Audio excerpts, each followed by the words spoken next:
If you haven't listened to part 1, I will leave a link in the description box below and include a card on the top right corner. Now, before we continue with the story, I just wanted to say a huge thank you to everyone that has subscribed and supported this channel. I never thought we'd get to 100 subscribers as quickly as we did. I appreciate each and every one of you.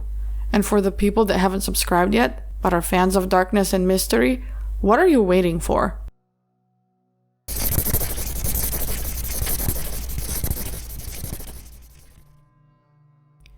Two days after the traumatic incident, my dad had to fly out for business. My brother was off at college, so it left me and my mom alone. I was so on edge, I barely slept.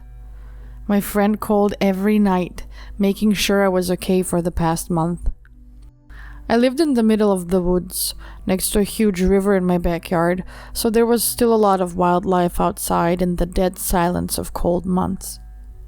Running water is important when lakes freeze. I had been used to all the bumps in the night, cats coming and going, and the dog barking at every animal in the yard.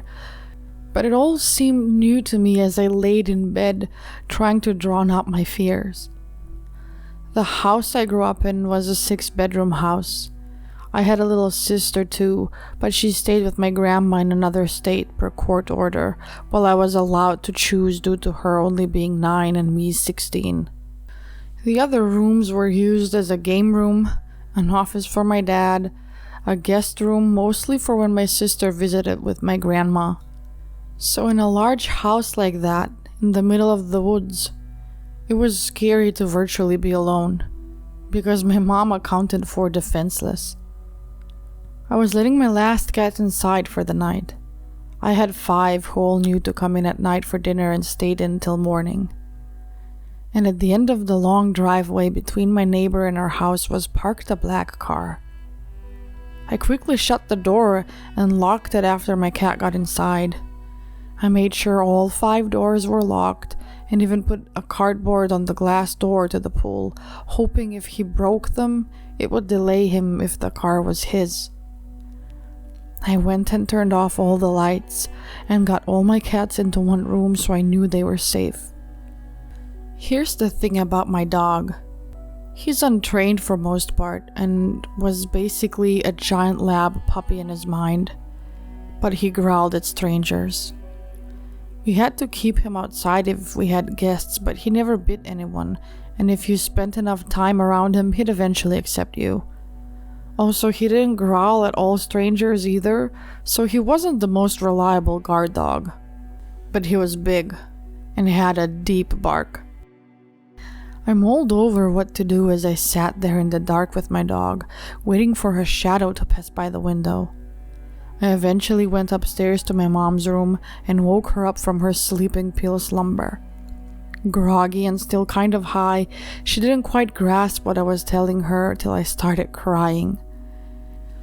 She sort of sobered up and asked me to get her some coffee, and I did. All while I'm watching my dog's every move because I know he could sense something before I did. As my mom sobered, the fear in her eyes grew. Eventually, she got the idea to call my neighbors and ask them if they knew the car. After all of them said no, 2 of the men went out of their house to check the car together. It was empty. At closer inspection, though, they noticed it was a newer car, a Lexus, and in the passenger seat was a laptop. The car was locked, but with a flashlight you could see somewhat into the tinted windows. They never told us why, but something they saw in the car made them call the local sheriff. We were too small to have a police department. He drove over about 15 minutes later, ran the plates, and asked the houses around about it. Apparently, it was a rental car from Ohio, and he was calling to see who it was rented to, but the offices were closed. He stuck around in his car for about an hour till someone came out of the woods and ran back in as the cop turned his spotlight on him. I couldn't see what he was pointing at with his light, as it was at the side of my house and I was looking at the front. I guess he called for backup as 3 other cop cars showed up within 5 minutes from the neighboring town. A lady cop got out as I asked to speak with her and asked her to call my counselor at school to explain who that might be. I was pretty shy back then, but something about the cop being a female made me feel more comfortable to open up to. I told her the gist of the story, then she called my counselor who backed up my story but also explaining why I was scared of cops, about my history with foster care and not wanting to go back. At which point, a mostly sober mom joined me, hugging me, doing her typical apologetic routine, but also offering much needed comfort as she called my dad too. Eventually, the lady cop asked if she could take a look inside the house to see if things were secure and get any information from my laptop about him. In her search, she found something I didn't think about checking. The basement door was not just unlocked, but open. It's never unlocked, so I didn't even think to check it because our yard floods in the spring due to beaver dams, and it's got extra seals and stuff to prevent the basement from flooding again. However, the stuff sealing it, which was mostly sandbags, were set aside, but the door at the bottom of the stairs was still locked, though it had some damage, like someone tried picking it. He had access to half the basement that was storage. Our basement was sectioned and the other half used to be used for my brother's parties. The door between the sections was like a front door. In the summer, my dad left the hatch open to dry out the basement and adjust pool settings. It basically acted like the pool house, and the cats loved it too, so it had a few cat beds. The section that led upstairs was locked from the inside, and the wall and door were not cheap, but lock and key heavy door and the wall was brick. Upon noticing this, my dad confirmed he had not left it open. My suspicions that the black car was his were pretty much confirmed. As we walked through the house to make sure everything was still safe, the female cop got on my laptop while the others searched the woods.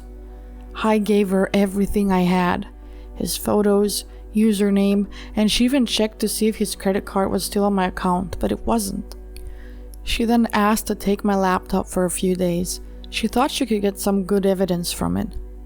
I asked her to please not damage it and return it as soon as possible because I used it a lot. Before smartphones, it was all I had. After a few hours and onlooking neighbors had gone to bed, the cops came back empty-handed, but left a cop outside her house and towed the guy's car. From what the lady cop told me, there were 2 guns in the car, some sort of rope and handcuffs, and the guy who ran back into the dense wood was wearing a winter ski mask, not out of season but suspicious nonetheless. So eventually I try and lay down and go to sleep, but pretty sure I was going to call out sick tomorrow and kept all my cats in sight for the day. I was too restless to sleep. Every sound made me so scared. My mom slept with the dog in her room, and my cats slept in my room most nights by choice, due to my room usually being the warmest.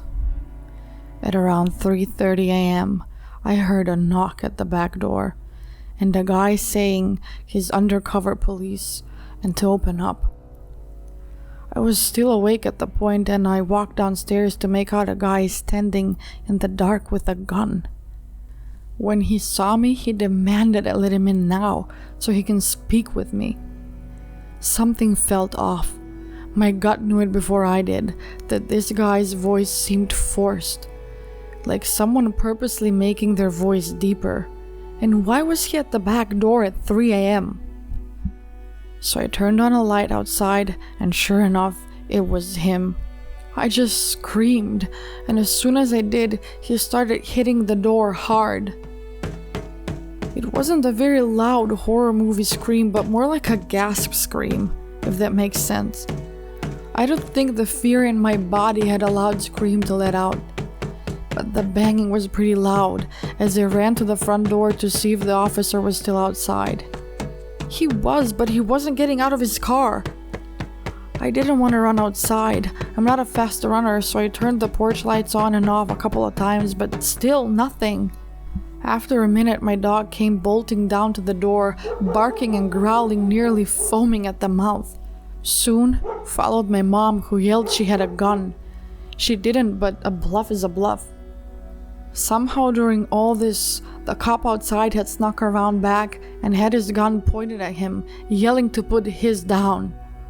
I hid while the rest went down and he was arrested. No trial needed me to attend, and my statement was enough. Come to find out, he wasn't even American. The car was rented under his friend's name, and after all was done, he was deported back to Canada. I assumed something with his passport could prevent him from coming back to the USA, as the cop reassured me he couldn't come back. I don't know what exactly he was charged with, but I think my dad said aggravated assault with a deadly weapon, attempted kidnapping, and something else. And it also turned out he was 32 years old, not 19, so I assume me being a minor carried the charge. And life moved on from there. I had plenty of creeps before and after, but he was by far the worst one from World of Warcraft. I had a couple from streaming, but I was an adult and much better at staying safe online. Only one worse than this guy was my ex-boyfriend's cousin, who made my life hell for a couple of years. But that's a story for another time.